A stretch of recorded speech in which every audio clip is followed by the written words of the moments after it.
নাটোরের গুরুদাসপুরে একটি মারামারির মামলা থেকে রাসেল হোসেন নামে এক আমেরিকা প্রবাসীর নাম বাদ দিতে ৫ লাখ টাকা ঘুষ দাবির ঘটনায় গুরুদাসপুর থানার উপপরিদর্শক এসআই আবু জাফর মৃধাকে প্রত্যাহার করা হয়েছে।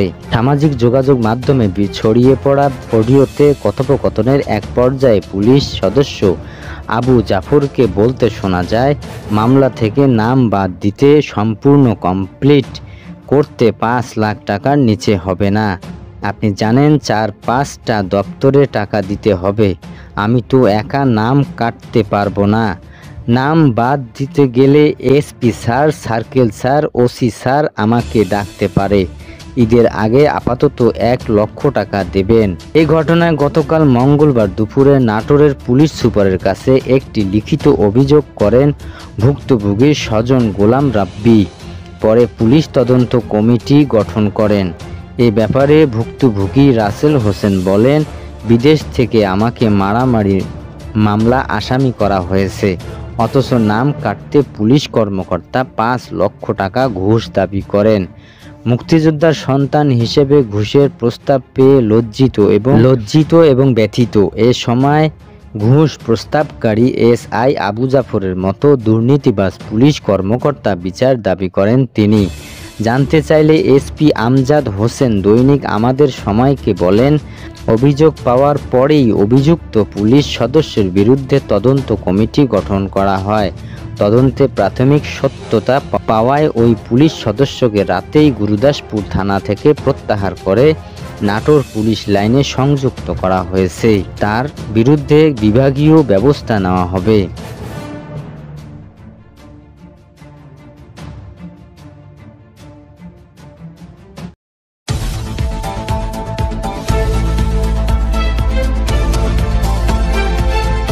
আগামী 2025-26 অর্থবছরের প্রস্তাবিত বাজেট চলতি মাসের 22শে জুন পাস হবে বলে জানিয়েছেন অর্থ উপদেষ্টা ডক্টর সালেউদ্দিন আহমেদ। আজ বুধবার সচিবালয়ে সরকারি ক্রয় সংক্রান্ত উপদেষ্টা পরিষদ কমিটির বৈঠক শেষে সাংবাদিকদের সঙ্গে আলাপকালে তিনি এ কথা বলে জানান। উপদেষ্টা বলেন, ঈদুল আজহা উপলক্ষে বৃহস্পতিবার থেকে টানা ছুটিতে যাচ্ছে দেশ। তবে টানা ছুটি থাকলেও এ সময় দেশের অর্থনীতিতে কোনো প্রভাব পড়বে না। বাজেটের প্রক্রিয়া ঈদের পরে পর্যালোচনা করা হবে জানিয়ে তিনি বলেন, বাজেট সম্পর্কে যেসব মন্তব্য ও প্রক্রিয়া আসবে ঈদের পরে সেগুলো পর্যালোচনা করে দেখা হবে। 22শে জুন বাজেট পাস হবে। এর আগে গত 2 জুন অর্থ উপদেষ্টা 2025-26 অর্থবছরের জাতীয় বাজেট প্রস্তাব উত্থাপন করেন, যার আকার 7,90,000 কোটি টাকা। এটি দেশের 54তম অন্তর্বর্তীকালীন সরকারের অর্থ উপদেষ্টার প্রথম বাজেট, যার রাষ্ট্রপতির অধ্যাদেশ জারির পর আগামী 1 জুলাই থেকে কার্যকর হবে।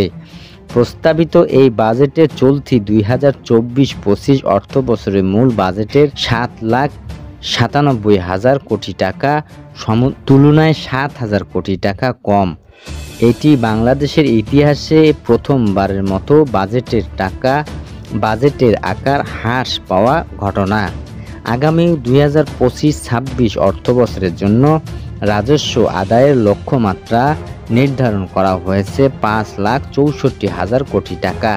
প্রস্তাবিত বাজেটে ঘাটতি 2,26,000 কোটি টাকা, যা জিডিপির 3.62%।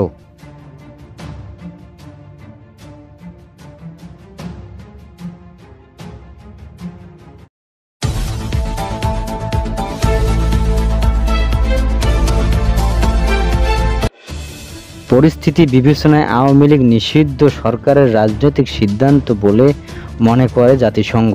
এই অবস্থান স্পষ্ট করে আবাসিক প্রতিনিধি গোয়েন লুটস বলেছেন, সুষ্ঠু গ্রহণযোগ্য অংশগ্রহণমূলক নির্বাচনের কমিশনকে সহায়তা করবে তারা। গতকাল মঙ্গলবার জাতীয় প্রেস ক্লাবের ভিআইপি লাউঞ্জের আয়োজিত ডিপ্লোম্যাটিক কারেন্সি পয়েন্ট অ্যাসোসিয়েশন ডিকাপ টকে তিনি এসব কথা বলেন। বাংলাদেশে গত জুলাই ও আগস্টের মানবাধিকার পরিস্থিতির উপর জাতিসংঘ মানবাধিকার কমিশন তাতে অন্তর্বর্তীমূলক নির্বাচনের কথা বলা আছে। এ বিষয়ে ব্যাখ্যা চেয়ে তারা এই প্রশ্নের জবাবে গোয়েন লুটস বলেন, নারী পুরুষ ও জাতিসত্তা নির্বিশেষে সমাজের সকল অংশের নাগরিক ভোট দিতে পারা উচিত। দেশের পরিস্থিতি হিসেব করে আওয়ামী লীগের নিষিদ্ধের রাজনৈতিক সিদ্ধান্ত নিয়েছে সরকার। তিনি বলেন, জাতিসংঘের বিবেচনায় অংশগ্রহণমূলক মানে দেশের সব মানুষের অংশগ্রহণ। আর আগামী জাতীয় নির্বাচনে টেকনিক্যাল সাপোর্ট দিতে আগ্রহী জাতিসংঘ। বাংলাদেশকে জাতিসংঘের গুরুত্বপূর্ণ অংশীদার উল্লেখ করে ভবিষ্যতের সম্পৃক্ততা আরও বাড়ানোর কথা বলেন তিনি। এদিকে রাখাইনের মানবিক করিডর হবে কি না সেটা নির্ভর করবে বাংলাদেশ ও মিয়ানমারের সরকারের উপর। এ সময় ঢাকা জাতিসংঘের মানবাধিকার বিষয়ক অফিস চালুর বিষয়টি প্রায় চূড়ান্ত বলে জানান এই প্রভাবশালী কূটনৈতিক। অনুষ্ঠানের আরও বক্তব্য রাখেন ডিক্যাপ সভাপতি AK M মঈনুদ্দিন ও সাধারণ সম্পাদক আরিফুজ্জামান মামুন।